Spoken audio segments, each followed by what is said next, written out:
Hello, I'm Ian, and your next challenge will be to make the OZO bot go around on this little map. First, I have to tell you how to use it. So, what you will need to do is first get all the supplies. All the supplies that you will need are markers, which I am missing the blue one, but I'm okay with that because you guys will probably have your own. So, then the next thing is, if you do need a charger, which I already will have it charged, then that's fine because I already have one and I'll give that to you. But you will also need an OZO bot. And to use the OZO bot, what you need to do first is be able to know how to turn it on. So what you will do is you will look around and you will find this little button that's right here. So if you look at the face, you turn it around here and then you press it. And then a little light will turn on. And right now it's running low on battery, so I'm not going to use it too much. But then you will also need to be able to calibrate it. And to calibrate it, you will find a black dot on the start, right there. Then you will hold the power button, and then you'll put it on the black dot once it flashes white. Then you will make sure it got calibrated. And so let me do it until it's calibrated completely. And it's not calibrated, so I'm going to wait until it actually works and then I'll show you what it's doing.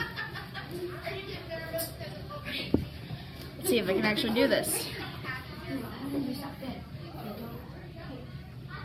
Well, you get the point. It's going to flash green whenever it is calibrated.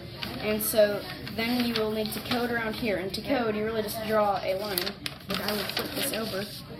And what I will do is open the lid, of course, and then I would just draw a line that is thick enough for the OZO bot to go on, like that, and everything.